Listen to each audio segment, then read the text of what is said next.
the main reason Harry will never regain the trust of the army and the royal family traitor for bitter money. Hello, and a very warm welcome back to LVT News Channel. I am just shocked that Harry made such a public statement in his biography and in interviews, too, for the life of me folks. I cannot understand why Harry would want to reveal this type of sensitive information, other than to presume that he's going to get sympathy from the public. From Western society, where he is trying everything he can to get respect and empathy, and also what his distorted reason was on this. For all intents and purposes, Spear was supposed to get Harry a lot of international followers, supporters who would choose him in favor of the current monarch and his heir. And I suspect that his goal was to sway people to pressure the palace through whose overwhelming support to reinstate his former status as the most popular royal, and also to cause his father, Queen Camilla, and the Wales family to fade into the background. But because it was Meghan guiding Harry in this little plot, of course, he got exactly the opposite reaction. Meghan and Harry are just so misguided. There are a couple of delusional narcissists, and they don't have any vision whatsoever. The only people who can believe them are naive teenagers out there, and maybe some uneducated workers on the same diet of mushrooms and cocaine. Some years ago, when Harry first came back from his final overseas duty, he said in an interview that he had killed Taliban soldiers. He was a lot younger back then, and he was already pretty famous for his indiscretions. And the comments were deleted from news leaks. And at the time, he was severely reprimanded. Well, now Harry is pushing 40, and instead of learning from mistakes that he made in the past, it seems like he's continuing on this path of self-destruction. He is harming so many other people in the process. To have married a woman with a similar personality and similar level of intelligence has made Harry a lot more dangerous. Actually, they have fired so many insults, innuendos and accusations at the monarchy, and, of course, the royal family is not allowed to respond, and they know that when they're publicly demanding those apologies, too.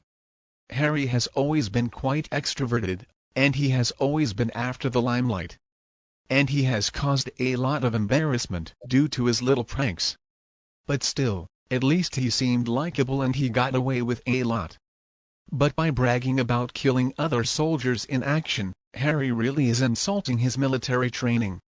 He's just making situation worse by describing it as a game of chess.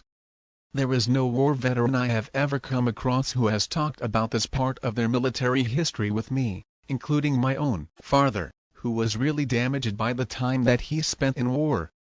Now, there are other veterans I have had close relationships with, but none of them have talked like that.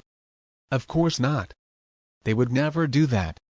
That's because the time that most veterans spend in the military in action were some of the most difficult experiences of their entire lives.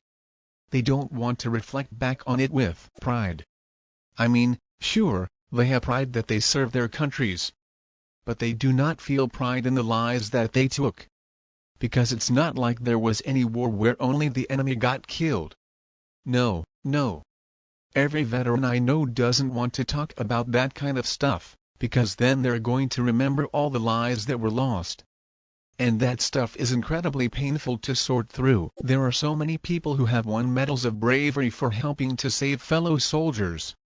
But I don't think Harry could ever claim to have done something like that. I mean, just think about how many soldiers had children who they didn't even know about until they came back home. That was actually a very common thing. In fact, in my family, something like that happened.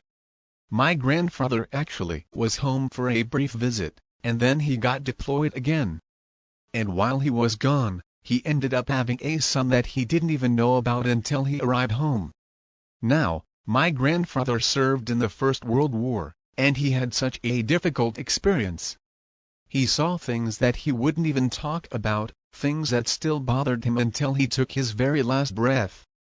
I remember one time my grandfather opened up to me a little bit, and he was talking about his team, huddled together in the back of an old truck on the very last leg of the journey back to headquarters. And you could even see photos of them having to dig graves with simple crosses.